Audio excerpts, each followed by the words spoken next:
In today's episode, we're going to cover how to get to know your money.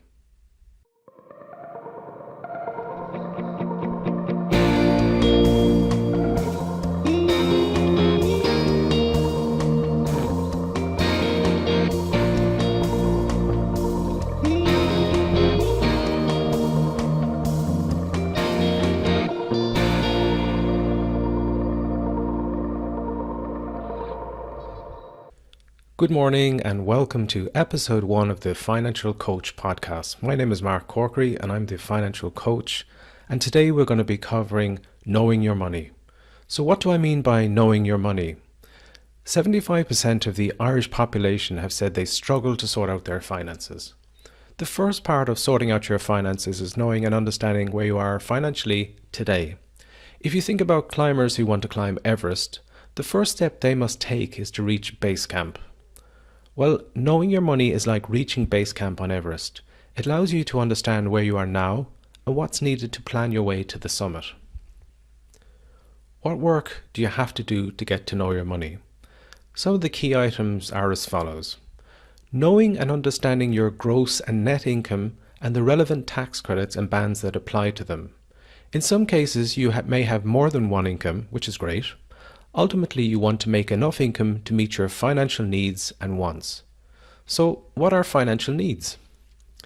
These are basic expenses you need like food and shelter. Before you plan for any leisure and milestone activities, you should first have an understanding of your basic expenses that are required every month. Basic expenses are typical costs like mortgage, food, electrical, phone, childcare, insurance, motor costs, private medical insurance, property tax, and public transport. In addition to the basic costs, there's usually a need to have insurance cover in place to protect your family from the risk of death, disability, and illness. So what are wants? Your wants usually link in with your goals for the future. Typical leisure and milestone expenses are annual summer holidays, education costs for your children, entertainment expenses, and retirement costs and milestone expenses like a cruise around the Mediterranean. The second part of knowing your money is getting to know your personal expenses. Generally, most people find this part of the financial planning process the most unappealing. However, if a small bit of effort is put into reviewing bank statements and determining monthly expenditure, the initial work will form the foundation of your financial plan. In order to track your expenses, you should check your bank statements regularly. Review online options to track expenses like your online bank account or linking your account to apps like Revolut and N26. Try to log at least 3 to 6 months' expenses and you'll begin to see a pattern for your expenses. Categorize all your expenses under different headings and remember, try not to spend with cash. At the end of 3 to 6 months, you will know and understand your expenses. The third part of knowing your money is listing out all your debts. Listing your debts can be the most discouraging part of getting to know your money. The hardest part is getting started, but once you do this, you can start to make huge progress. So make a list of your debts like student loans, mortgages, car loans, credit cards, overdrafts, loans or financing plans for consumer goods, or personal loans from family or friends. Then after that, make a list of the following items about each loan: monthly repayments, interest rates on loans, and how long you have left to pay out your loan. The fourth part of knowing your money is listing out all your assets. You can do this by writing out all your assets or putting them on a spreadsheet. So what are assets? Assets are your house or apartment, rental property, savings, positive current account balances, pensions, investments like shares, bonds, and also even antiques. You should write down the value of each asset. The fifth part of knowing your money is preparing your personal net worth statement. After completing your assets and liability list, you're now ready to work out your financial starting position by calculating your net worth. Your net worth is like your scorecard for how you're doing. Net worth is the total amount of your assets minus the total amount of your liabilities. So if your assets are more than your liabilities, you have a positive net worth. If your liabilities are more than your assets, you have a negative net worth.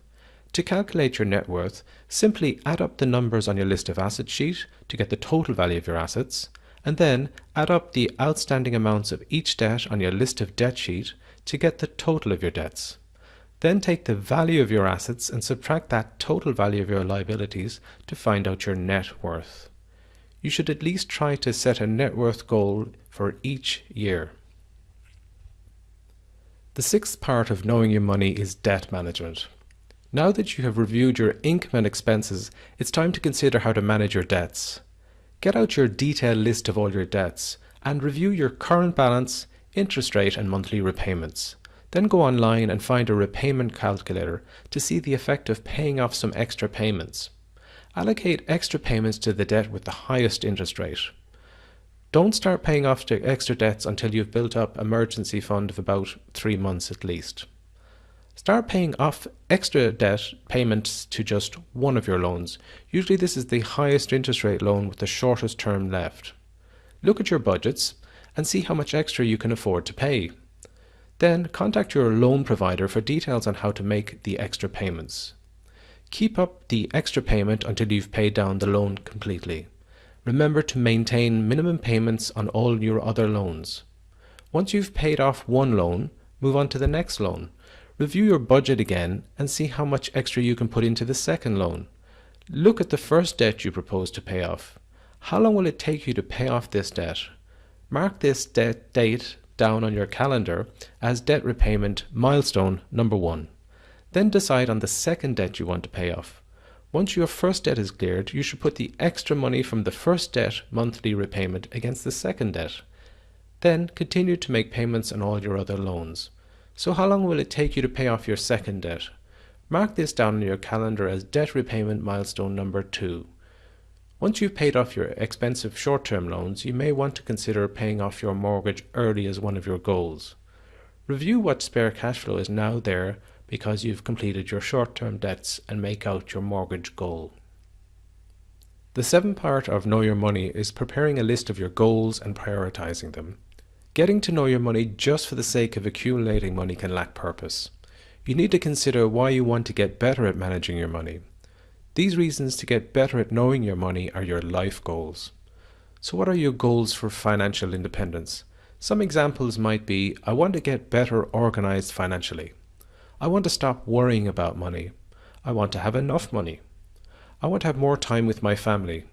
I want to pay off my mortgage early. I would like to educate my children. I want to save for my retirement. And I want to achieve financial independence. Each goal should have a cost and a time you hope to achieve it by. When you have set out your goals, you should try to prioritize them as to which goals should be done first. The hardest part of knowing your money is getting started. If you're having problems getting motivated to start, you could try to join a financial accountability group. So thanks for listening to the first episode. As I said in the last episode, we'll be looking at all the aspects of the financial success path over the next 3 to 6 months. So until the next episode, thank you for listening.